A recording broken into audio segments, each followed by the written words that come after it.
சபைகளில் கேட்டிருக்கிறோம். ஆராதனையின் முதல் பாடலாக என் ஆத்துமாவை முழுவதும் இந்த பாடலை நாம் அனைவரும் சேர்ந்து பாடுவோம்.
இங்கு வருகை தந்திருக்கும் உங்கள் அனைவரையும் இயேசு கிறிஸ்துவின் நாமத்தினாலே வரவேற்கிறோம்.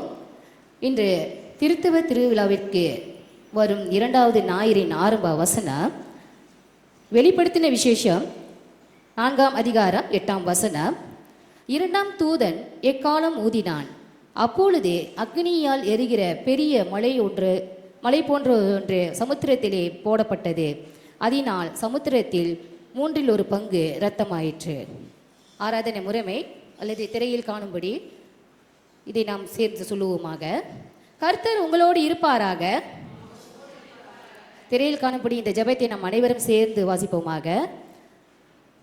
எல்லா இருதயங்களையும் எல்லா விருப்பங்களையும் எல்லா இரகசியங்களையும் அறிந்திருக்கிற சர்வ வல்லமையுள்ள தேவனே, நாங்கள் தேவரிடத்தில் பரிபூரணமாய் அன்பு கூறவும் உமது பரிசுத்த நாமத்தை உத்தமமாய் மகிமைப்படுத்தவும் எங்கள் கர்த்தராகிய கிறிஸ்துவின் நிமித்தம் உமது பரிசுத்த ஆவியின் ஏவுதலால் எங்கள் இருதயத்தின் சிந்தனைகளை சுத்தம் பண்ணி அருளும்.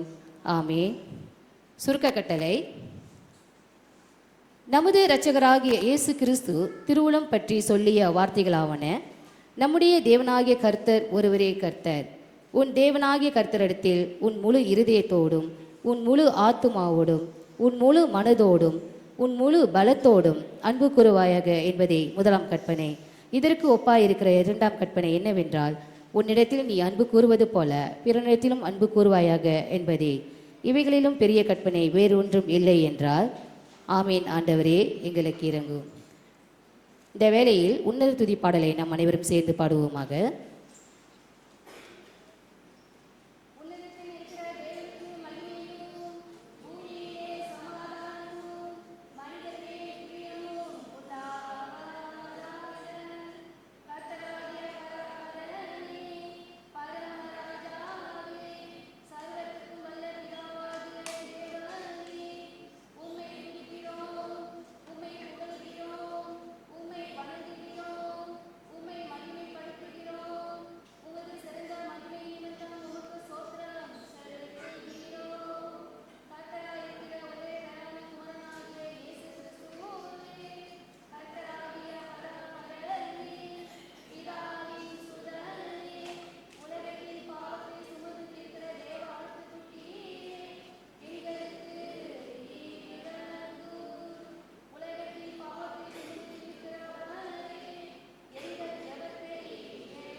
இந்த வேளையிலே சுருக்க ஜெபத்தை நாம் சேர்ந்து வாசிப்போமாக.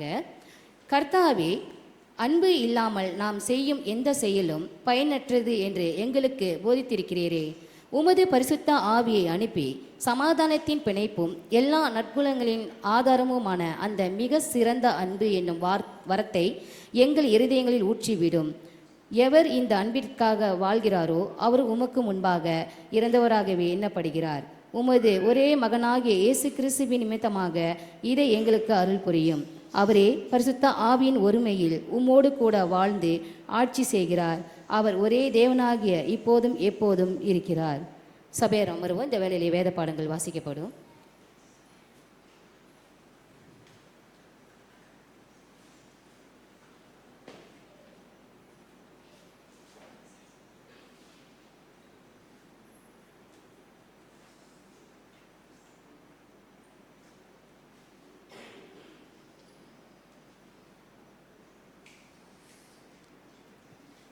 இன்றைக்கு வாசிக்கப்பட வேண்டிய பழைய ஏற்பாட்டின் பாதம் ஆதியாகமம் 18ஆம் அதிகாரம் வசனம் 1 15 வரை, ஆதியாகமம் 18ஆம் அதிகாரம் வசனம் 1 18 வரை, பக்கம் 18. பின்பு கர்த்தர்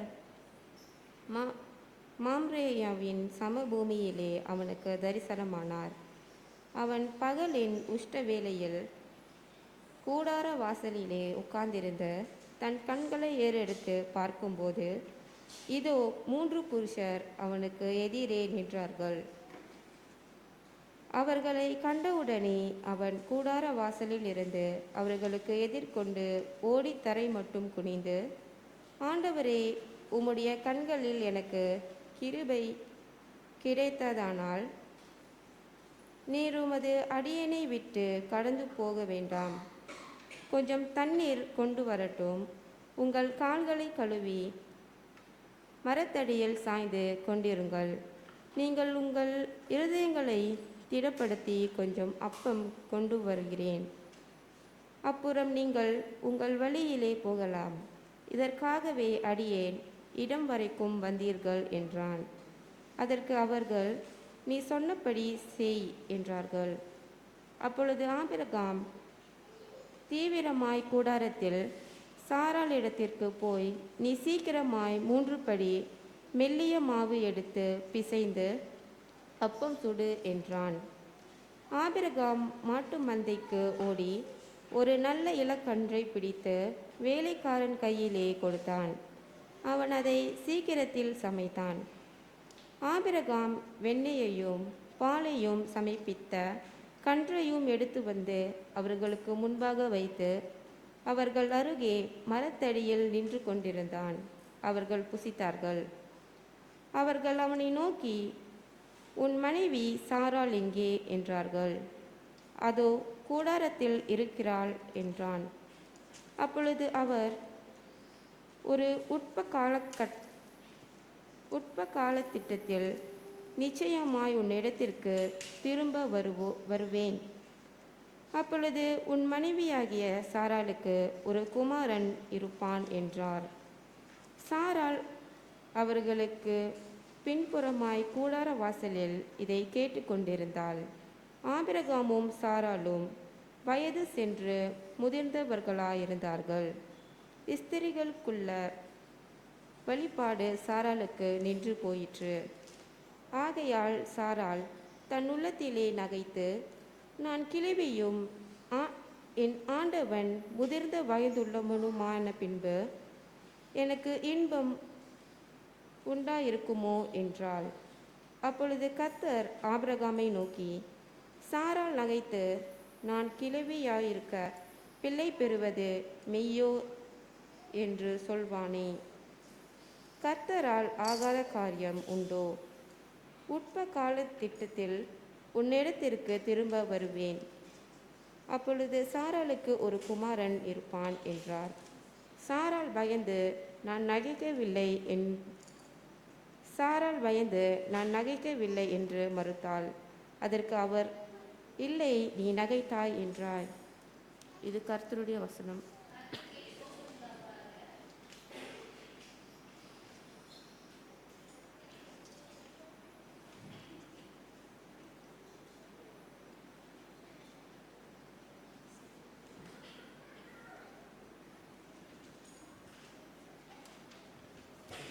சபையோர் எழுந்திருக்குவோம்.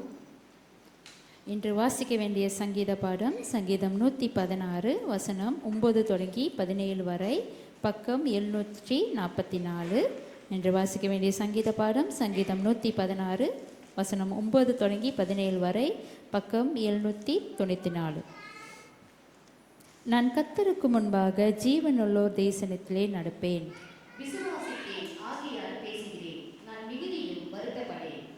எந்த மனுஷன் பொய்யான் என்று என் மன கலக்கத்திலே சொன்னேன்.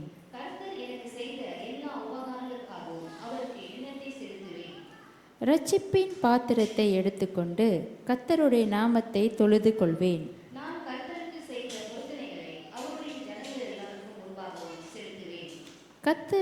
கர்த்தருடைய பரிசுத்தவான்களின் மரணம் அவர் பார்வைக்கு அருமையாயானது.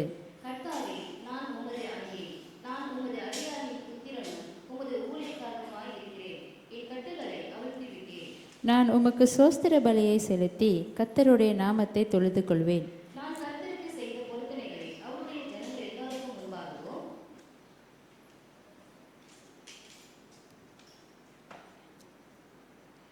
கர்த்தருடைய ஆலயத்தில் பிறகும் அரிசலமும் நடுவிலே நிற்கும் வெட்குவேன்.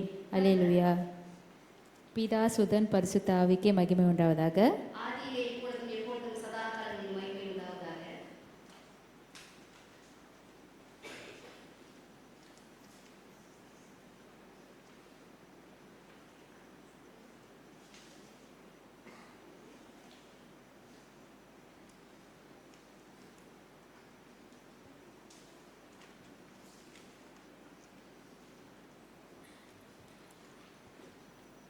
இன்றைக்கு வாசிக்கப்படும் புதிய ஏற்பாட்டின் பாடம் ரோமர் 5ஆம் அதிகாரம் வசனங்கள் 1-8 வரை, பக்கம் 212. இவ்விதமாக நாம் விசுவாசத்தினாலே நீதிமான்களாகப்பட்டிருக்கிறபடியால் நம்முடைய கர்த்தராகிய இயேசு கிறிஸ்து மூலமாய் தேவனிடத்தில் சமாதானம் பெற்றிருக்கிறோம். அவர் மூலமாய் நாம் இந்த கிருபையில் பிரவேசிக்கும் ஸ்லாக்கியத்தை விசுவாசத்தினால் பெற்று நிலை கொண்டிருந்து தேவ மகிமையை அடைவோம் என்கிற நம் நம்பிக்கையினாலே மேன்மை பாராட்டுகிறோம். அது மாத்திரமல்ல, உபத்திரவம் பொறுமையும், பொறுமை பரீட்சையையும், பரீட்சை நம்பிக்கையையும் உண்டாக்குகின்றதென்று நாங்கள் அறிந்து உபத்திரவங்களிலேயும் மேன்மை பாராட்டுகிறோம். மேலும் நமக்கு அருளப்பட்ட பரிசுத்த ஆவியினாலே தேவ அன்பு நம்முடைய இருதயங்களில் ஊற்றப்பட்டிருக்கிறபடியால் அந்த நம்பிக்கை நம்மை வெட்கப்படுத்தாது. அன்றியும் நாம் பலனற்றவர்களாயிருக்கும் போதே குறித்த காலத்தில் கிறிஸ்து அக்கிரமக்காரருக்காக மரித்தார். நீதிமானுக்காக ஒருவன் மரிக்கிறது அரிது, நல்லவனுக்காக ஒருவேளை ஒருவன் மரிக்கத் துணிவான். நாம் பாவிகளாயிருக்கையில் கிறிஸ்து நமக்காக மரித்ததினாலே தேவன் நம்மேல் வைத்த தமது அன்பை விளங்க பண்ணுகிறார். இது கர்த்தருடைய வசனம்.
வந்திருக்கிறோம் ஆண்டவரே.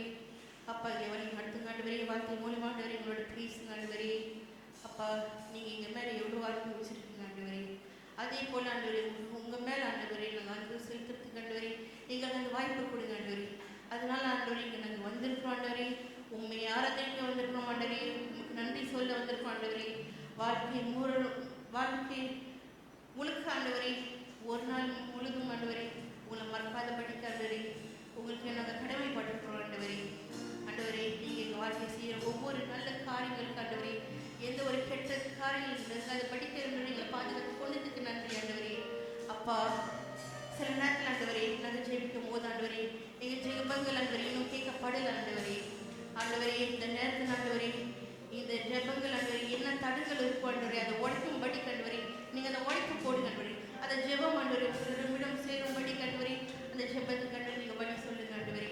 அப்பா நாங்கள் ஜெபிக்கும் போது ஆண்டவரே எப்படி ஜெபிக்க வேண்டும், நீ எப்படி எங்களுக்கு வழி நடத்தணும் ஒவ்வொன்றும் ஆண்டவரே எங்களுக்கு பரிசாவை மூலியமா ஆண்டவரே எங்களை வழி நடத்துங்க ஆண்டவரே. நன்றி அப்பா, நன்றி பிதாவே. மூன்றாம் பாடல் விண்ணப்பத்தை கேட்பவரே. முழு மனசோட முழு இதயத்தோட இந்த நேரத்தில் ஆண்டவரிடம் ஒப்பு கொடுப்போம். இந்த மனசுல இருக்கிற ஒவ்வொரு வேதனையை எடுத்து போடுறதுக்கு நம்ம ஆண்டவர் இருக்காரு. அவர் மேல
வியாதி மத்தியிலும் கஷ்ட நேரத்திலும் ஆண்டவரே, துன்ப நேரத்தில் நாங்கள் கடந்து செல்கிறோம் ஆண்டவரே.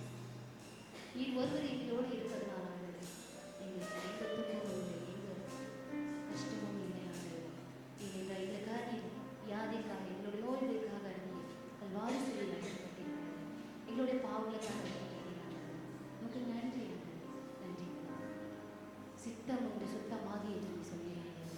ஆமாம், உமக்கு சித்தமான ஆண்டவரே, வியாதியா இருக்கிற ஒவ்வொருவரையும் நீர் தொடும் ஆண்டவரே. உமக்கு சித்தப்படி அவர்களை சுகமாக்கும் தகவல் ஒவ்வொருவரையும் நீர் ஆற்றும் தேற்றி சுகப்படுத்தும் ஆண்டவரே.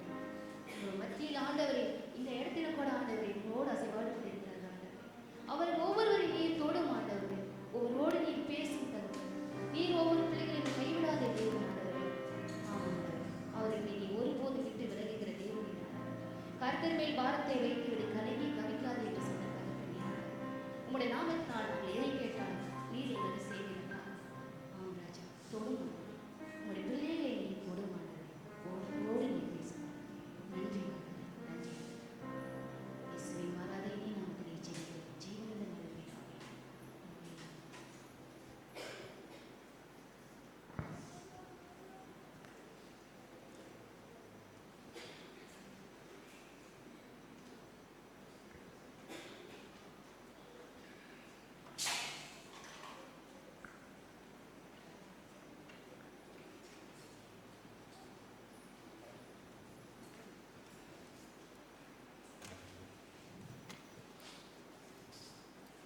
சபையார் யாவரும் நின்ற வண்ணமாக சுவிசேஷ பாடத்தை வாசிக்க கேட்போம்.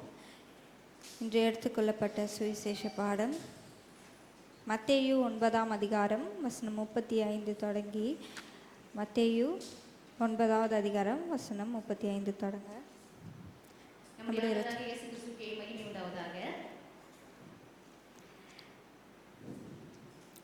பின்பு இயேசு சகல பட்டணங்களையும் கிராமங்களையும் சுற்றி நடந்து ஜெப ஆலயங்களில் உபதேசித்து ராஜ்யத்தின் சுவிசேஷத்தை பிரசங்கித்து ஜனங்களுக்கு உண்டாயிருந்த சகல வியாதிகளையும் சகல நோய்களையும் நீக்கி அவர்களை சுஸ்தமாக்கினார். அவர் திரளான ஜனங்களை கண்டு பொழுது அவர் மெய்ப்பனில்லாத ஆடுகளைப் போல தொய்ந்து போனவர்களும் சிதறப்பட்டவர்களுமாய் இருந்தபடியால் அவர்கள் மேல் மனதுருகி தம்முடைய சீஷர்களை நோக்கி, அறுப்பு மிகுதி, வேலையாட்களோ கொஞ்சம். ஆதலால் அறுப்புக்கு எஜமான் தமது அறுப்புக்கு வேலையாட்களை அனுப்பும்படி அவரை வேண்டிக் கொள்ளுங்கள் என்றார். 10வது அதிகாரம் வசனம் 1. அப்பொழுது அவர் தம்முடைய 12 சீஷர்களையும் தம்மிடத்தில் வரவழைத்து அசுத்த ஆவிகளை துரத்தவும் சகல வியாதிகளையும் சகல நோய்களையும் நீக்கவும் அவர்களுக்கு அதிகாரம் கொடுத்தார். அந்த 12 அப்போஸ்தலருடைய நாமங்கள் ஆவன: முந்தினவன் பேதுரு என்னப்பட்ட சீமோன், அவன் சகோதரன் அந்திரேயா, செபதேயுவின் குமாரன் யாக்கோப்பு, அவன் சகோதரன் யோவான், பிலிப்பு, பர்த்தொலோமேயு, தோமா, ஆயக்காரனாகிய மத்தேயு, அல்பேயுவின் குமாரன் யாக்கோபு, ததேயு என்னும் மறுநாமமுள்ள லெபேயு, கானானாகிய சீமோன், அவரை காட்டி கொடுத்த யூதாஸ்காரியத்து என்பவர்களே. இந்த 12 இயேசு அனுப்புகையில் அவர்களுக்கு கட்டளையிட்டு சொன்னது என்னவென்றால், நீங்கள் புறஜாதியார் நாடுகளுக்கு போகாமலும் சமாரியர் பட்டணங்களில் பிரவேசியாமலும் காணாமற் போன ஆடுகளாகிய இஸ்ரவேல் வீட்டாரிடத்தில் போங்கள். போகையில் பரலோகராஜ்யம் சமீபித்திருக்கிறது என்று பிரசங்கியுங்கள். வியாதி உள்ளவர்களை சுத்தமாக்குங்கள், குஷ்டரோகிகளை சுத்தம் பண்ணுங்கள், மரித்தோரை எழுப்புங்கள், பிசாசுகளை துரத்துங்கள், இலவசமாய் பெற்றீர்கள், இலவசமாய் கொடுங்கள். இது கிறிஸ்துவின் நற்செய்தி. நம்முடைய ஆண்டவராக இயேசு கிறிஸ்துவுக்கே துதி உண்டாவதாக.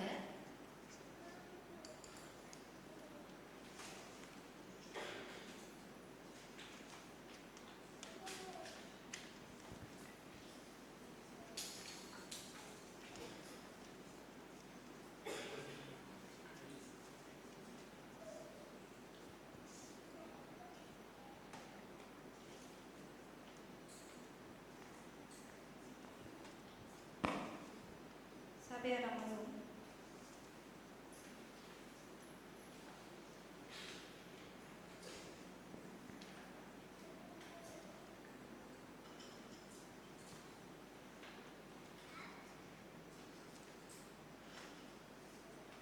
இன்றைய தேவனுடைய வார்த்தைகளால் போகிறதுக்கு முன்னாடி நம்ம யாவரும் தலை வணங்கி ஜெபிப்போமாங்க. எங்களை அதிகமாக நேசிக்கிற அன்பான தகப்பனே, உங்களுக்கு நன்றி செலுத்துகிறோம். இந்த காலை வேளையில் கூட எங்களை ஒரு மனமாய் கூட்டி வந்து உங்களுடைய வார்த்தையை கேட்க செய்ததற்கு நன்றி செலுத்துகிறோம். வார்த்தைக்காக நன்றி செலுத்துகிறோம். அவையானவரை இதை என்னை மறைத்து நீங்கள் வெளிப்படுவதாக என் வாழ்வில் கொடுப்படுகிற ஒவ்வொரு வார்த்தைகளும் உங்களுடைய இருக்கும். அப்படியே கரங்களை நாம் ஒப்புக்கொடுத்து ஜெபிக்கிறேன். வேலைக்கு நேசித்து நாம் நாளை ஜெபித்து நல்ல தருகிறேன். ஆமென்.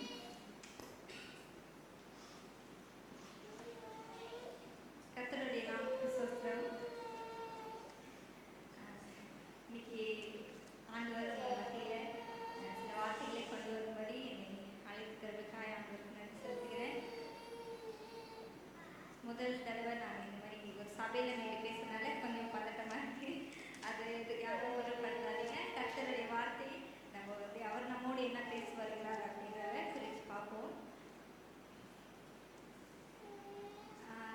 நான் வார்த்தைக்குள்ளார போகிறதுக்கு முன்னாடி உங்கள் இடத்துல சில காரியங்களை பகிர்ந்து கொள்ள விருப்பப்படுறேன். நான் நிறைய பாஸ்டர்ஸ் சொல்லி கேள்விப்பட்டிருக்கேன். நம்ம என்ன சொல்லுவாங்கன்னா, நம்ம ஒரு விஷயத்தை ப்ரிப்பேர் பண்ணலாம், ஆனால் அந்த இடத்துல நிற்கும் பொழுது ஆவியானவர் நம்மளை அப்படியே வேறு விதமாக வழி நடத்துவார் அப்படின்றத சொல்லி நான் கேள்விப்பட்டிருக்கேன். இந்த நாளில் கூட அதுதான் எனக்கு நடந்துச்சு. நான் கொஞ்ச நேரத்தில் புலராக இருந்தேன், என்ன பண்ணுறது என்ன பேசுறதுன்னு. ஆனாலும் கர்த்தர் என்னை மறைத்து வெளிப்படுவார் என்று விசுவாசிக்கிறேன். இந்த வேளையில் கூட மத்தேயு 9வது அதிகாரத்திலிருந்து நம்ம சில காரியங்களை குறித்து பார்ப்போம்.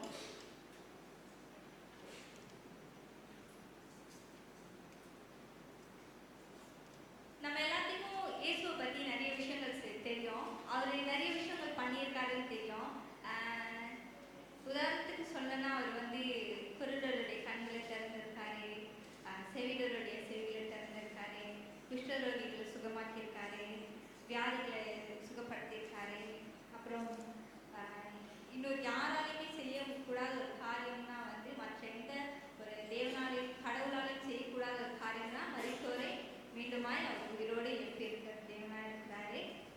ஸோ அப்படியே இந்த நேரத்தில் பார்த்தோம்னா, இங்கே 35வது வசனத்தில் மத்திய 9வது அதிகாரத்தில் சொல்லப்படுது, பின்பு இயேசு சகல பட்டணங்களையும் கிராமங்களையும் சுற்றி நடந்து ஜெப ஆலயங்களில் உபதேசித்து ராஜ்யத்தின் சுவிசேஷத்தை பிரசங்கித்து ஜனங்களுக்கு உண்டாயிருந்த சகல வியாதிகளையும் நோய்களையும் நீக்கி அவர்களை சுஸ்தமாக்கினார் அப்படின்னு சொல்லப்பட்டிருக்கு.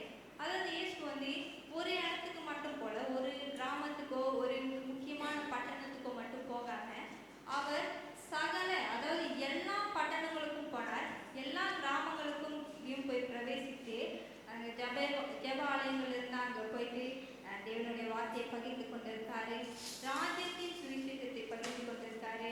அது மட்டும் இல்லாமல் நோய்களையும் வியாதிகளையும் வந்து சுகப்படுத்தியிருக்காரு மக்களுக்கு. இப்படி இருக்கும் பொழுது அவர் வந்து ஒரு விஷயத்தை வந்து பார்க்குறாரு. இப்போ என்ன சொல்லுவாங்க, ரொம்ப காலமாக இந்த மக்கள் வந்து ஒரு ஆளுக்காக வெயிட் பண்ணுறாங்க. இந்த யூதர்கள் வந்து ஒரு ஆளுக்காக வெயிட் பண்ணுறாங்க. யாருக்காக? நான் வந்து தேவனால் நியமிக்கப்பட்ட ஒரு ராஜாவுக்காக ரொம்ப காலமாக எதிர்பார்த்துக்கிட்டே இருக்காங்க.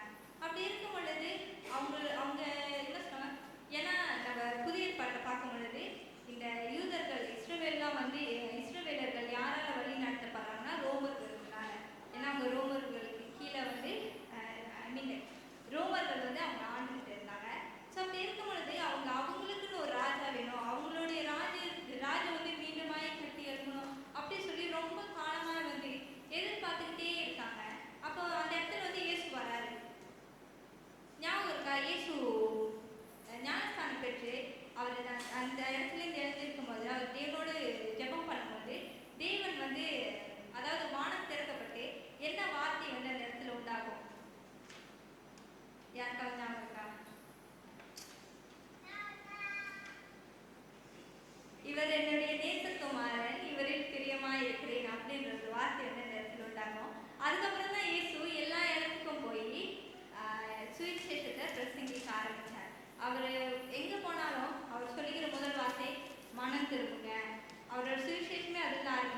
எதிர்பார்க்குற காரியம் அப்படியே சீக்கிரமாக முடியும். ஆமாம் தானே? ஸோ இந்த இடத்துல இயேசு வந்து என்ன சொல்கிறாருன்னா,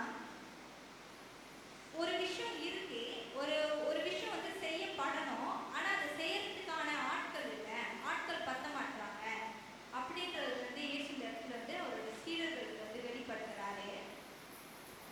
அவர் அதோட நிப்பாட்டல, அவர் தொடர்ந்து சொல்றாரு, ஆதலால் அறுப்புக்கு எஜமான் தமது அறுப்பு வேலையாட்களை அனுப்பும்படி அவரை வேண்டிக் கொள்ளுங்கள் அப்படின்றதே சொல்றாரு. இப்படி பார்க்கும் பொழுது எனக்கு என்ன தோணுதுன்னா, ஒருவேளை 2 பேர் இருந்தா அந்த காரியம் முடியாததுனால இயேசு சொல்றாரு, ஒரு 10 பேர் அனுப்புறதுக்காக தேவன் கிட்ட கேட்டுக்கோங்க, உங்களோட முதலாளி கிட்ட கேட்டுங்க அப்படின்றத வந்து அவர் சொல்றாரு. இப்போ நம்ம ஒரு இடத்துல வேலை செய்ய போறோம், அந்த வேலை கஷ்டமா இருந்தா நம்ம ஒண்டி செய்வோமா? இல்லை தானே? நம்ம போய் என்ன பண்ணுவோம், நம்ம பாஸ் கிட்ட சொல்லுவோம், இது என்ன அவ்வளோ கஷ்டமான ஒரு வேலை கொடுத்துருக்கீங்க, நான் ஒண்டி எப்படி செய்யறது அப்படின்னு வந்து ஒரு கேள்வி கேட்கும். அப்போ அந்த பாஸ் என்ன பண்ணுவாங்க, சரி நான் இன்னொரு ஆளையும் கூட்டிக்கோ, ரைட்டா? ஸோ இதே தான் இயேசு சொல்றாரு, நீங்க வந்து ஆட்கள் இல்லைன்னு வந்து என்ன சொல்லுவாங்க, அமைதியா இருந்ததாதீங்க, நீங்க தேவன் கிட்ட கேட்டுக்கோங்க அப்படின்றத வந்து இங்க சொல்றாரு. நீங்க அமைதியா இருந்தா ஒண்ணுமே நடக்காது, உங்களுக்கு தான் வந்து அந்த பாரமும் அந்த கஷ்டமா இருக்கும். இயேசுவும் அதை தான் வெளிப்படுத்துறாரு அந்த சீடர்கள்ட்ட. இப்ப நான் ஒண்டிய செஞ்சாக்கா எனக்கு ஒரு என்ன சொல்லுவாங்க, அது ஒரு பாரமான ஒரு விஷயமா இருக்கும். ஆனா நீங்க எல்லாரும் செய்யும் பொழுது என்கிட்ட இருக்கிற பாரம் கொஞ்சம் இறங்கும். ஆமாவா? இதுதான் வந்து நம்மளுடைய டெய்லி லைஃப்ல நம்ம பார்க்கலாம். ஒரு காரியம் நம்மளே செய்யும்போது கஷ்டமா இருக்கும், ஆனா 2-3 பேர் கூட்டி வச்சு செய்யும்போது அது சுலபமா முடியக்கூடிய ஒரு காரியமா இருக்குது. அப்ப இயேசு இப்படி சொல்லிட்டு அவர் வந்து அந்த இடத்துல அமைதியா இல்லாம, சரி நம்ம 10வது இடத்துக்கு போறதுக்கு முன்னாடி நான் இன்னொரு காரியம் உங்களுக்கு சொல்ல விரும்புகிறேன். இங்க வந்து இயேசு சொல்றாரு, ஆதலால் அறுப்புக்கு எஜமான் தமது வேலையாட்களை அனுப்பும்படி அவரை வேண்டிக் கொள்ளுங்கள் அப்படின்னு சொல்றாரு.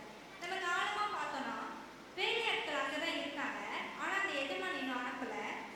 அப்ப இயேசு என்ன சொல்றாருன்னா, நீங்க போய் கேட்டுக்கோங்க, அப்பதான் அவர் வந்து அனுப்புவாரு அப்படின்னு.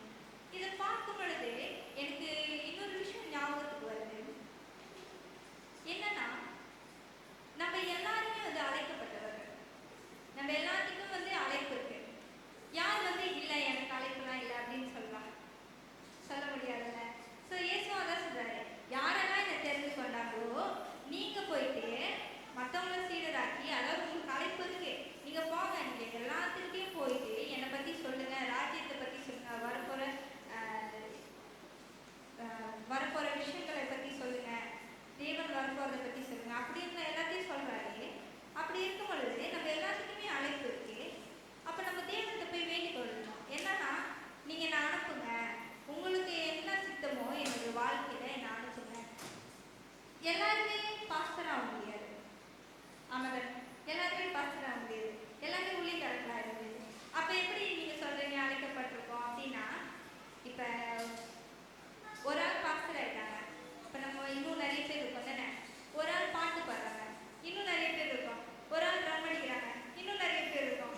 ஒரு ஆள் கூட்டுறாங்க, இன்னும் நிறைய பேர் இருக்கோம். ஒரு ஆள் வெளியே போய் சுவிசேஷத்தை சொல்றாங்க, இன்னும் நிறைய பேர் இருக்கோம். இப்படி தான் நம்ம அழைக்கப்பட்டிருக்கோம். நம்ம ஒரே ஊழியத்துக்காக அழைக்கப்படல, நம்ம எல்லாம் வெவ்வேறு ஊழியத்துக்காக வந்து அழைக்கப்பட்டிருக்கோம். இதுதான் வந்து நம்ம ஆவியின் கனிகள் வந்து பார்க்கலாம். தேவன் வந்து பரிசுத்த ஆவியானவர் வந்து நமக்கு ஒரே வரம் கொடுக்காம 9 விதமான வரங்களை வந்து நமக்கு வச்சிருக்காரு. பிரசங்கிக்கணும், சுவிசேஷத்தை சொல்லணும், அப்புறம் அந்நிய பாஷைகள் பேசணும், அதை வந்து என்ன சொல்லுவாங்க, வியாக்கியானம் செய்யணும். ஸோ இப்படியான நிறைய காரியங்கள் நம்ம வாழ்க்கையில் வந்து வைக்கப்பட்டிருக்கு. நம்ம அதில் எதை நோக்கி போகிறோம், நம்ம ஓகே இதெல்லாம் எனக்கு வேணாம், நான் சும்மா அப்படி வரேன், நான் அப்படி போகிறேன், அப்படியே இருக்கேன் அப்படின்னு இருக்க போகிறோமா, இல்லாட்டி தேவன் எனக்கு ஒன்று வச்சிருக்காரு, நான் அதை கண்டிப்பாக செய்வேன், நான் அதை வந்து நிச்சயமாக என்ன சொல்லுவாங்க செஞ்சு முடிப்பேன் அப்படின்ற ஒரு உறுதியோடு நம்ம வந்து வாழ்க்கையில் வந்து இருக்குமா. ஸோ அதுக்கப்புறம் தேவன் கிட்ட கேட்டுக்கோங்க அப்படின்னு இயேசு சொல்றாரு. அதுக்கப்புறம் 1வது வசனத்தை பார்த்தீங்கன்னா, அப்பொழுது அவர் தம்முடைய 12 சீஷர்களையும் தம்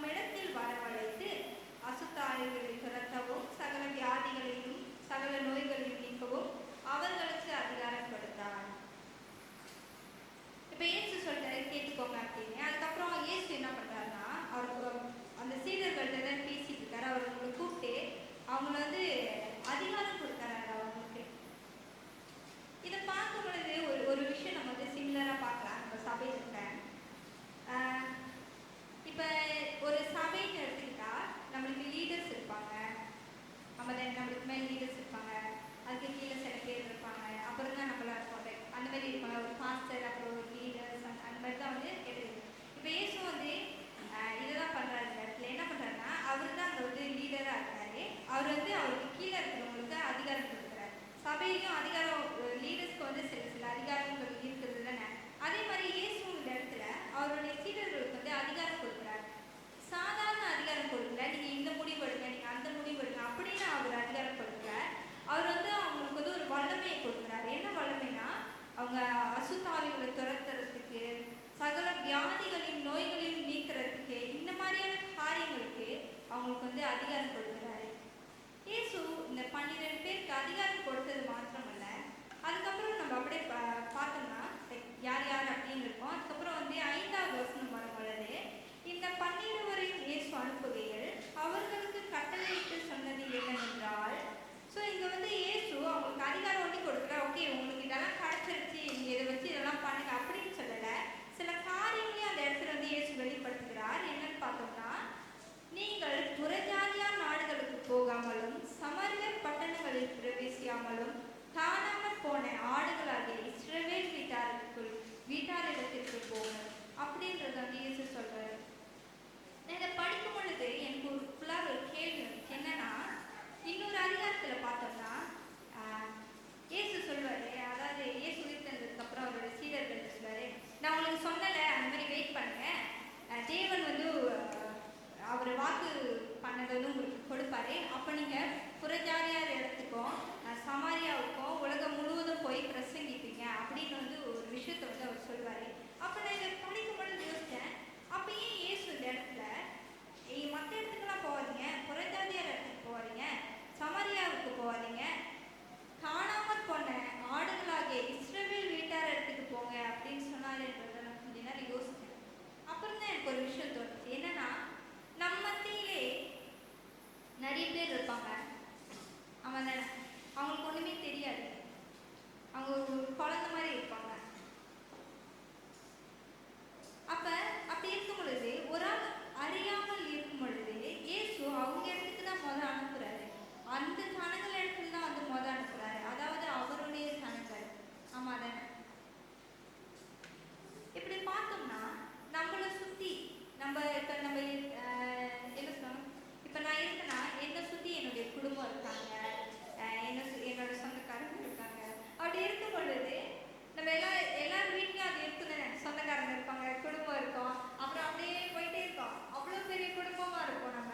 அப்படி இருக்கும் பொழுது ஏசு சொல்றாரு, நீங்கள் வெளியெல்லாம் போய் யாரும் ஒரு ஆளுக்கெல்லாம் போய் சொல்ல வேணாம், உங்களுடைய குடும்பத்தில் இருக்கிறவங்களுக்கு, உங்களை அறிஞ்சவங்களுக்கு நீங்கள் முதலாவது சுவிசேஷத்தை பிரசங்கிங்க அப்படின்னு சொல்றாரு. அந்த விதமாக பார்த்தோம்னா சில பேர் வந்து நம்மளுடைய என்ன சொல்லணும், நம்மளை சுற்றி இருக்கிறவங்கள சில பேர் பலப்பட்டிருப்பாங்க, கிறிஸ்துவங்களாக இருப்பாங்க.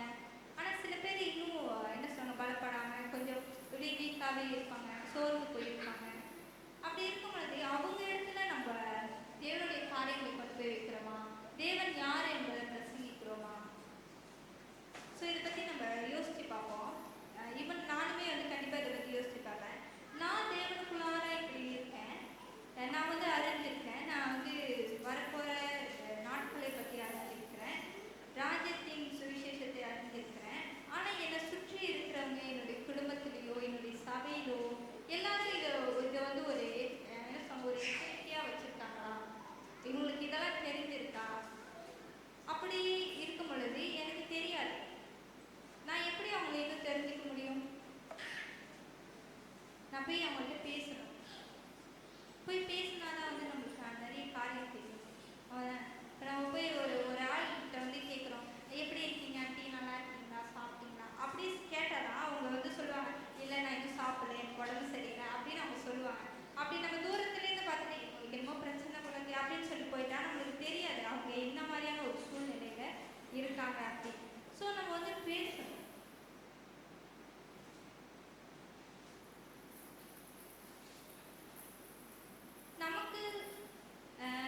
நமக்கு இந்த விஷயம் தெரியும், நமக்கு இது வந்து எப்படியும் தெரிஞ்சிச்சு, ஒரு ஆள் மூலமாக தெரிஞ்சிச்சு.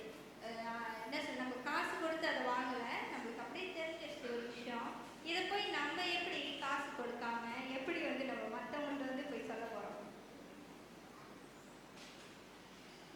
நீங்கள் நீங்கள் அவங்களுக்காக ஜெபம் பண்ணலாம், நீங்கள் அவங்கள்ட்ட போய் பேசலாம். நம்ம பேச பேச நிறைய காரியங்கள் வெளிப்படும் நமக்கு. அதை குறித்து ஜெபம் பண்ணலாம். எனக்கு ஞாபகம் இருக்குது, ஒரு வாட்டி யாரோ இதை பற்றி சொன்னாங்க, ஞாபகம் இல்லை, யாரும் ஞாபகம் இல்லை. நான் என்ன ஞாபகம் இருக்குன்னா, நம்ம ஒரு ஆள்கிட்ட பேசும் பொழுது நம்ம சும்மா தான் போய் பேசுவோம். ஆனால் அவங்க ஒரு காரியத்தை நம்மள்ட்ட ஷேர் பண்ணுவாங்க. ஏன் அவங்க நம்மள்ட்ட ஷேர் பண்ணோம்? அவங்க ஷேர் பண்ணாமல் இருந்திருக்கலாமே. ஏன் நம்ம லைக் ஒரு ஆள் வந்து நம்மள்கிட்ட ஷேர் பண்ணுறாங்க, நம்ம அவங்களுக்காக ஜெபம் பண்ணணும். நம்மளுடைய ஜெபத்தில் வந்து அவங்கள தாங்கணும். யாருமே சும்மா போயிட்டு ஒரு ஆள்கிட்ட உனக்கு தெரியுமா எனக்கு இவ்வளோ கஷ்டமாக இருக்கு என் வீட்டில் அப்படிலாம் வந்து யாருமே சொல்ல மாட்டாங்க. நம்ம போய் கேட்கும் பொழுது அவங்க தானாக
ஒரே கர்த்தருமாய் தேவனுடைய ஒரே பேரான குமாரனுமாய் இருக்கிற இயேசு கிறிஸ்துவின் விசுவாசிக்கிறேன்.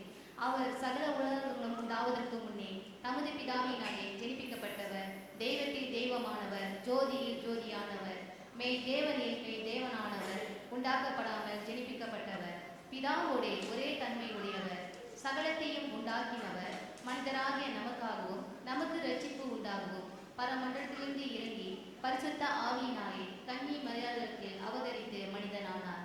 நமக்காக பொந்து பிளாத்தின் காலத்தில் சிலுவையில் அறையுண்டு பாடுபட்டு அடக்கம் பண்ணப்பட்டார். வேத வாக்கியங்களின்படி 3ஆம் நாள் உயிர்த்தெழுந்தார். பரமண்டலத்துக்கு ஏறி பிதாவின் வலது பக்கத்தில் வீற்றிருக்கிறார். உயிர் உள்ளோரையும் மரித்தோரையும் நியாய தீர்க்க மகிமையோடு திரும்ப வருவார். அவருடைய ராஜ்யத்துக்கு முடிவில்லை. கர்த்தருமாய் ஜீவனை கொடுக்கிறவருமாய் பிதாவிலும் குமாரனும் என்று புறப்படுகிறவருமாய் பிதாவோடும் குமாரனோடும் கூட தொழுது சுஸ்திரிக்கப்படுகிறவருமாய் தீர்க்க தரிசிகள் மூலமாக உரைத்தவருமாய் இருக்கிற பரிசுத்த ஆவியும் விசுவாசிக்கிறேன். ஒரே பரிசுத்த பொதுவான அப்போஸ்தல திருச்சபை உண்டு என்று விசுவாசிக்கிறேன். பாவ மன்னிப்புக்கு என்று நியமிக்கப்பட்ட ஒரே ஞானஸ்நானத்தை அறிக்கையிடுகிறேன். மரித்தோர் உயிர்த்தெழுதலும் வறுமைக்குரிய ஜீவனும் உண்டாகும் என்று காத்திருக்கிறேன். ஆமென். சபையார் வருவோம்.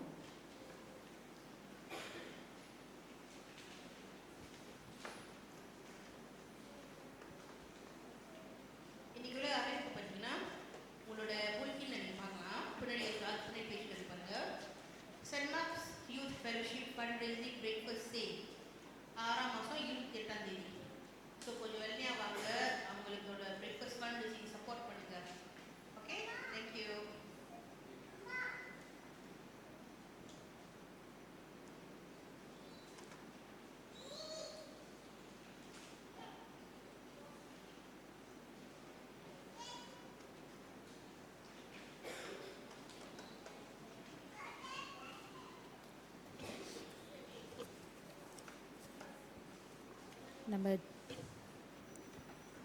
நம்ம இப்போது ஜெபத்தின் நேரத்தில் கடந்து செல்வோமாக. இதோ ராஜா ஆண்டவரே, இந்த நாளை நீர் எங்களுக்கு கொடுத்ததுக்காக நன்றி செலுத்துகிறேன் ஆண்டவரே. இதோ ஆண்டவரே, இந்த வேலையிலும் நீர் எங்களை இந்த இடத்துக்கு அழுத்தி சிந்திர ஆண்டவரே, உமக்கு நன்றி ராஜா. இதோ எங்கள் மனத்தின் வாஞ்சியை நீர் அறிந்திருக்கிறீர் ஆண்டவரே. நீரே எங்களோடு இருந்து எங்கள் பிரயாசத்தை ஆசீர்வதித்து எங்களோடு இருந்து எல்லா காரியங்களும் ஆண்டவரே நாங்கள் கையிட்டு செய்கிற ஒவ்வொரு வேலையும் ஆசீர்வதிக்கிற தேவனே, உமக்கு நன்றி செலுத்துகிறோம் ஆண்டவரே. இதோ ஆண்டவரே, இந்த வேலையிலும் ஆண்டவரே எங்கள் சபைக்காக ஜெபிக்கிறோம் ஆண்டவரே. இதோ ஆண்டவரே, இந்த உலகத்தில் இருக்கிற ஒவ்வொரு சபையும் ஆண்டவரே நீர் ஆசீர்வதியும் ஆண்டவரே. ஊழியத்துக்காக இறங்கி செய்கிற ஒவ்வொரு பேரையும் நீர் ஆசீர்வதியும் ஆண்டவரே. இதோ ராஜா, குறிப்பாக ஆண்டவரே எங்களோட பிஷப்பை நீர் ஆசீர்வதியும் ஆண்டவரே. அவர் கையிட்டு செய்கிற ஒவ்வொரு வேலையிலும் ஆண்டவரே உம்மோட காரியத்தை ஆண்டவரே நீ செய்கிறதுக்காக நன்றி செலுத்துகிறோம் ஆண்டவரே.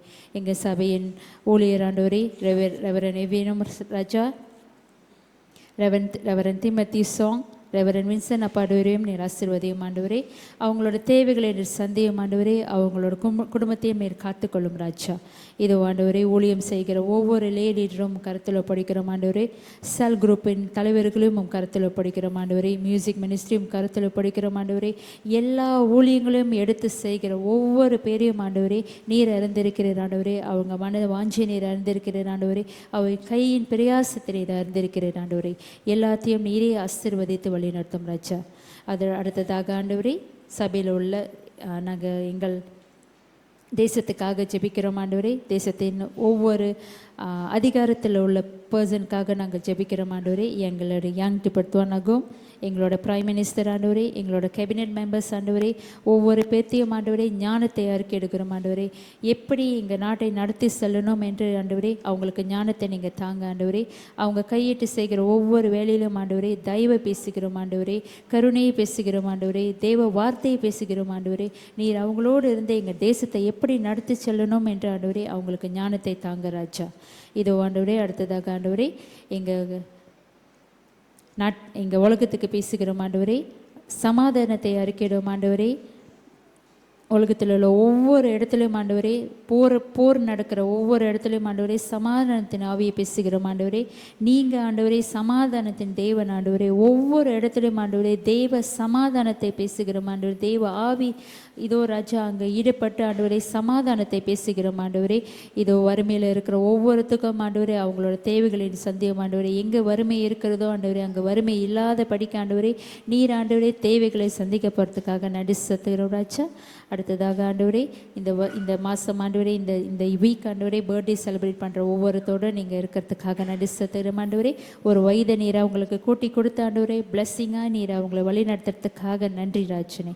இதோ ஆண்டவரே சீக்கா இருக்கிற ஒவ்வொரு பேத்துக்காக இன்று நாங்கள் பேசுகிறோம் ஆண்டவரே. எங்கள் ஆண்டவரே சுகத்தின் தேவன் ஆண்டவரே, ஏகோவா ராஃபா நீர் ஆண்டவரே, சுகத்தை அடுக்கி இருக்கிற தேவன் நீர் ஆண்டவரே.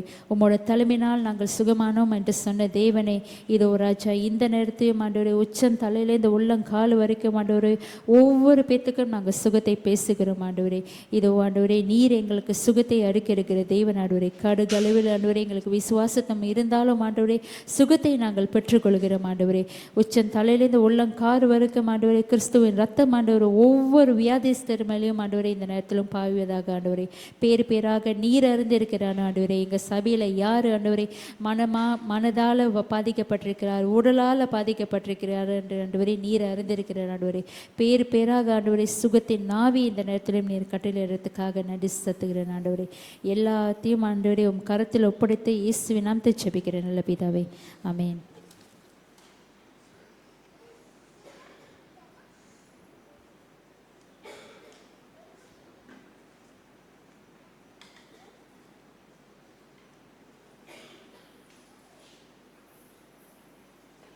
தொடர்ந்து ஜெயிப்போம்.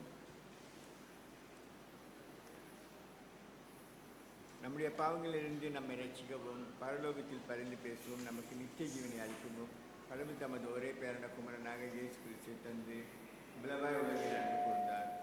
எனவே கடவுளுடைய கற்பனைகளை கைகொண்டு எல்லோருடன் அன்போடும் சமாதானத்தோடும் வாழ்வோம் என்ற உறுதியுடன் மனஸ்தாபத்தோடும் விசுவாசத்துடனும் நாம் பாவங்களை அறிக்கை செய்வோம். பொதுவான பாவ அறிக்கை சேர்ந்து சொல்வோம். எங்கள் பரமபிதாவே, உமக்கு விரோதமாகவும் எங்கள் அயலாருக்கு விரோதமாகவும் நினைவினாலும் வார்த்தையினாலும் செயலினாலும் தீமையானவைகளை செய்ததினாலும் நலமானவைகளை செய்யாதினாலும் அறியாமையினாலும் பலவீனத்தினாலும் எங்களுடைய துணிவினாலும் பாவம் செய்தோம். எங்களுடைய எல்லா பாவங்களுக்காகவும் மெய்யாய் மனசாபப்பட்டு மனம் திரும்புகிறோம். எங்களுக்காக மரித்த உம்முடைய குமாரன் இயேசு கிறிஸ்துவின் மூலம் எங்களுடைய கடந்த கால பாவத்தை மன்னித்து உம்முடைய நாம மகிமைக்காக நாங்கள் புது வாழ்க்கையில் உம்மை சேவிக்க அனுகிரகித்தருளோம். ஆமென். தமிழகத்தில் உண்மையாய் மனம் திரும்புகிற யாவரையும் மன்னிக்கிற சர்வ வல்லமையுள்ள கடவுள் நம்முடைய ஆண்டவராக இயேசு கிறிஸ்துவின் மூலம் உங்களுக்கு இறங்கி உங்கள் பாவங்கள் எல்லாவற்றையும் மன்னித்து அவைகளிலிருந்து உங்களை விடுதலையாக்கி சகல நன்மைகளும் உங்களை உறுதிப்படுத்தி நிலைநிறுத்தி உங்களை நித்திய ஜீவக்கரையில் சேர்ப்பாராக. எந்திரிப்போம்.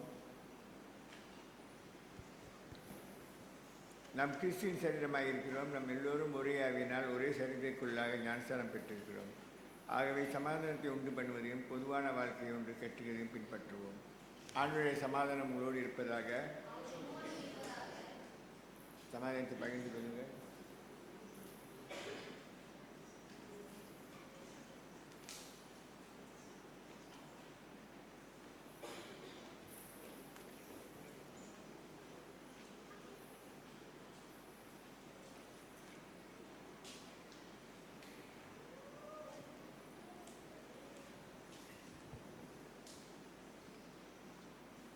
அனைவரும் எழுந்து நின்று காணிக்கைக்கான பாடலை நாம் அனைவரும் சேர்ந்து பாடுவோமாக.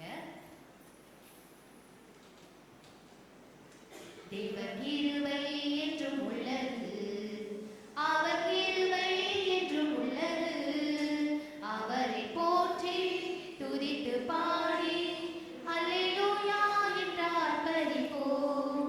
அவரை போற்றி துதித்து பாடி அல்லேலூயா என்று ஆர்ப்பரிப்போம்.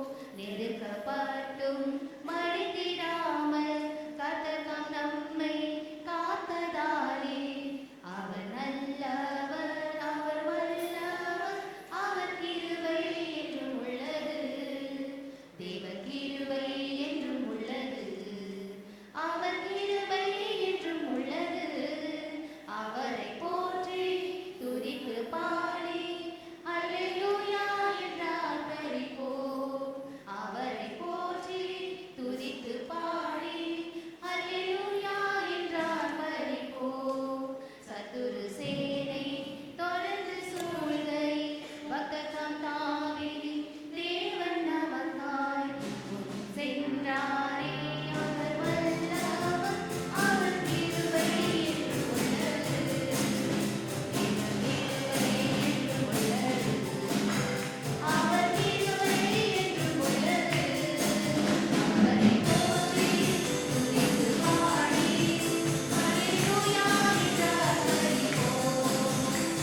காணிக்கை ஜெபம் சேர்ந்து சொல்வோம். கர்த்தாவே, மாட்சிமையும் வல்லமையும் மகிமையும் ஜெயமும் மகத்துவமும் உடையவைகள், வானத்திலும் பூமி உள்ளவை எல்லாம் உன்னால் உண்டானது. இந்த கருத்திலே வாங்கி உமக்கே கொடுக்கிறோம். ஆண்டவர் உங்களோடு இருப்பாராக. அவர் உம்மோடு இருப்பாராக. நம்முடைய உங்கள் இருதயங்களை உயர்த்துங்கள். எங்கள் இருதயத்தை கர்த்தரிடத்தில் உயர்த்துகிறோம். நம்முடைய ஆண்டவராக கடவுளுக்கு சோஸ்திரம் செலுத்த கடவோம். அவருக்கு துதியும் சோஸ்திரமும் ஏறெடுப்பது தகுதியாயிருக்கிறது. கர்த்தாவே, பரிசுத்த பிதாவே, பரமராஜாவே, சர்வ வல்லமையுள்ள கடவுளே, உம்முடைய ஒரே குமாரனும் எங்கள் ஆண்டவராகிய இயேசு கிறிஸ்துவின் மூலம் உமக்கு நாங்கள் எக்காலத்திலும் எவ்விடத்திலும் சோஸ்திரங்களையும் துதிகளும் ஏறெடுப்பதும் தகுதியும் எங்கள் கடமையும் மகிழ்ச்சியுமாய் இருக்கிறது. ஏனெனில் அவர் உம்முடைய ஜீவனுள்ள வார்த்தை, அவர் மூலமாய் நீர் சகலத்தையும் ஆதி முதல் உண்டு பண்ணி மனிதராய் உமது செயலில் உருவாக்கினீர். அவர் மூலமாய் நீர் எங்களை பாவத்தின் அடிமைத்தனத்திலிருந்து விடுதலையாக்கி எங்களுக்காக மனிதனாய் பிறக்கவும் சிலுவையில் மறிக்கவும் நீர் அவரை அருளினீர். நீர் மரணத்திலிருந்து அவரை உயிரோடு எழுப்பி ஒரு வலது பரிசுத்துக்கு அவரை உயர்த்தினீர். அவர் மூலமாய் ஜீவன் அளிக்கும் உமது பரிசுத்த ஆவி எங்கள் மேல் அனுப்பி எங்களை உம்முடைய சொந்த ஜனமாக தெரிந்து கொண்டீர். ஆதலால் தூதரோடும் பிரதான தூதரோடும் நாங்களும் மாபெரும் மகிமை உள்ள உமது நாமத்தை புகழ்ந்து மேன்மைப்படுத்தி சேர்ந்து சொல்வோம். வல்லமையும் மகத்துவமும் உள்ள கடவுளே, நீர் பரிசுத்தர் பரிசுத்தர் பரிசுத்தர். வானமும் பூமியும் உமது மகிமையால் நிறைந்தன. உன்னதத்திலே ஓசன்னா. கர்த்தரின் நாமத்தினாலே வருகிற ஆண்டவர் சோசரிக்கப்பட்டவர். உன்னதத்திலே ஓசன்னா. சபையார் உட்காரெல்லாம் முழங்கால் இடலாம். பரமபிதாவே, உமது குமாரன் எங்கள் இரட்சகர் இயேசு கிறிஸ்துவின் மூலம் எங்கள் துதிகளை ஏற்றுக்கொள்ளும். நாங்கள் அவருடைய முன்மாதிரியை பின்பற்றி அவருடைய கட்டளைக்கு கீழ்ப்படியும் பொழுது அப்பத்தையும் திராட்சரசத்தையும் திராட்சரசமாக இந்த ஈவுகள் உமது பரிசுத்த ஆவியின் வல்லமையினால் எங்களுக்கு அவருடைய சரீரமும் இரத்தமுமாய் அருள் புரிந்தீர். அவர் தம் காட்டிக் கொடுக்கப்பட்ட அந்த ராத்திரி அப்பத்தை எடுத்து உமக்கு சோஸ்திரம் செலுத்தி அதை பிட்டு தமது சீசல்கள் கொடுத்து, நீங்கள் இதை வாங்கி புசியுங்கள், இது உங்களுக்காக கொடுக்கப்படுகிற என்னுடைய சரீரம், என்னை நினைவு கூறும்படி இதை செய்யும் என்றார். அப்படியே ராபஜனம் பண்ண பின்பு பாத்திரத்தை எடுத்து உமக்கு சோஸ்திரம் செலுத்தி அவர்களுக்கு கொடுத்து, நீங்கள் எல்லோரும் இதை பானம் பண்ணுங்கள், இது பாவ மன்னிப்பு உண்டாகும்படி உங்களுக்காக சிந்தப்பட்ட புது உடன்படிக்கை கூறிய என்னுடைய இரத்தமாய் இருக்கிறது. இதை பானம் பண்ணும் பொழுதெல்லாம் என்னை நினைவு கூறும்படி இதை செய்யுங்கள் என்று திருவுள்ளம் பற்றினார்.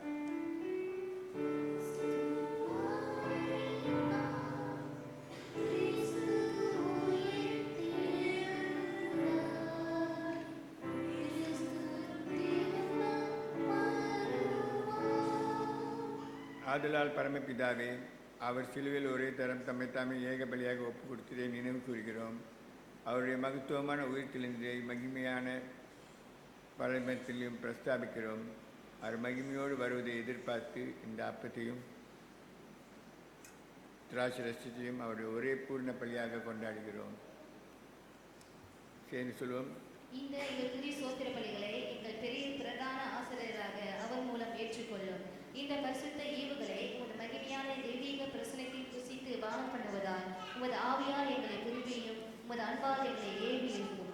உமது குமாரனும் எங்கள் ஆண்டவருமாகிய இயேசு கிறிஸ்துவின் சரீரத்தில் எங்களை ஐக்கியப்படுத்தியவர்களும் அவர் மூலமாகவும் அவரோடும் அவரிலும் பரிசுத்த ஆவி பலத்தினாலே பூமியிலும் பரலோகத்திலும் முன் நிற்கிற யாவரோடும் சர்வ வல்லமை உள்ள பிதா என்றுமுள்ள துதிப்பாடலை உம்மை நாங்கள் வணங்குகிறோம்.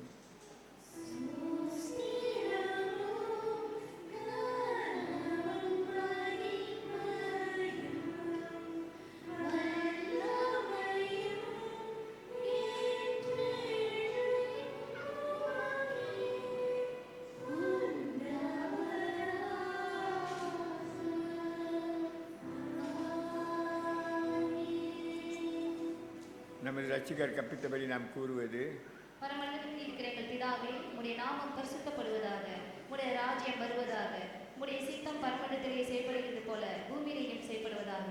அன்றுள்ள எங்கள் அப்பத்தை எங்களுக்கு இன்று தாரும்.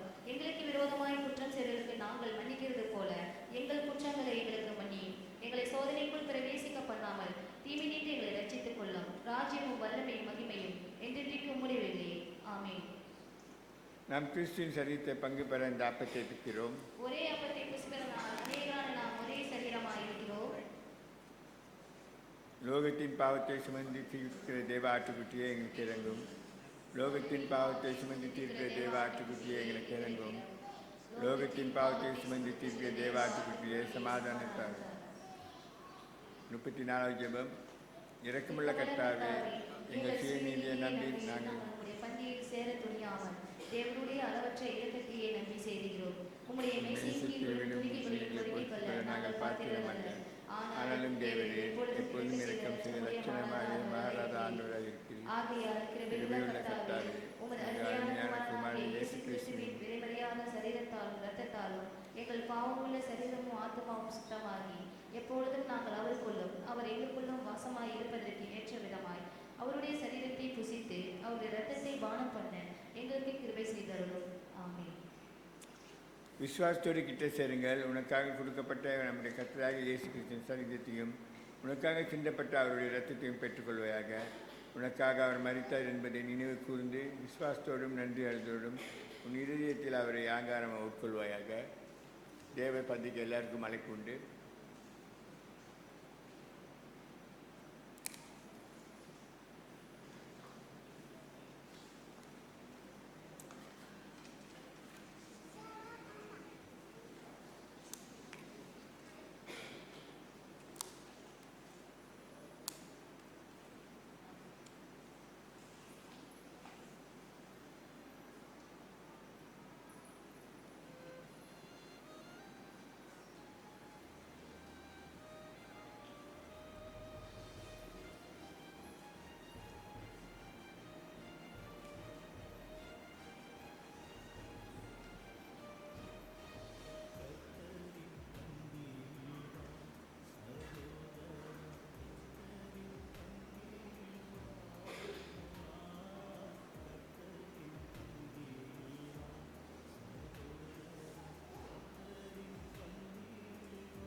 விசுவாச ஜெபம் சேர்ந்து சொல்வோம். சர்வ வல்லமையுள்ள கடவுளே, உமது குமரனாக இயேசு கிறிஸ்துவின் சரீரத்தையும் இரத்தத்தாலும் எங்களை நீ போஷித்துக்காக உங்களுக்கு ஸ்தோத்திரம் செலுத்துகிறோம். எங்கள் சரீரத்தையும் ஆத்மாவையும் அவர் மூலமாக எங்கள் ஜீவ பலியாக ஒப்புவிக்கிறோம். உமக்கு துதியும் மகிமையும் உண்டாவத்தக்க நாங்கள் ஜீவிக்கவும் சேவிக்கவும் உமது பரிசுத்த ஆவி வல்லமையினால் எங்களை அனுப்புவோம். ஆமீன். ஆசீர்வாதம். எல்லா புத்திக்கும் மேலான தேவ சமாதானம் உங்களோடு இருந்து நீங்கள் தேவனை அவருடைய குமாரனாகிய நமது நாதர் இயேசு கிறிஸ்துவை பற்றிய அறிவிலும் அன்பிலும் நிலைத்திருக்கும்படி உங்கள் இருதயத்தையும் சிந்தனையும் காக்க கடவுது. பிதா, குமாரன், பரிசுத்த ஆவி ஆசீர்வாதம் உங்களுக்குள்ளே இருந்து எப்பொழுதும் உங்களுள்ளே நிலைத்திருக்க கடவுது.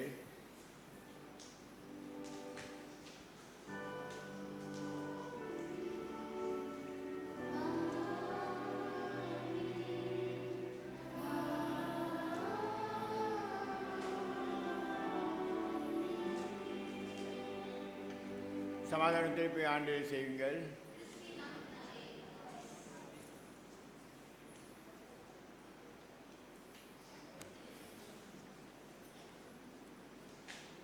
இறுதி பாட்டை பாடலாம். பிறந்த நாள், திருமண நாள்,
சபையோர் அனைவரும் எழுந்திருந்து ஆராதனை இறுதி பாடலாக எல்லாம் இயேசுவே இந்த பாடலை நாம் சேர்ந்து பாடுவோம்.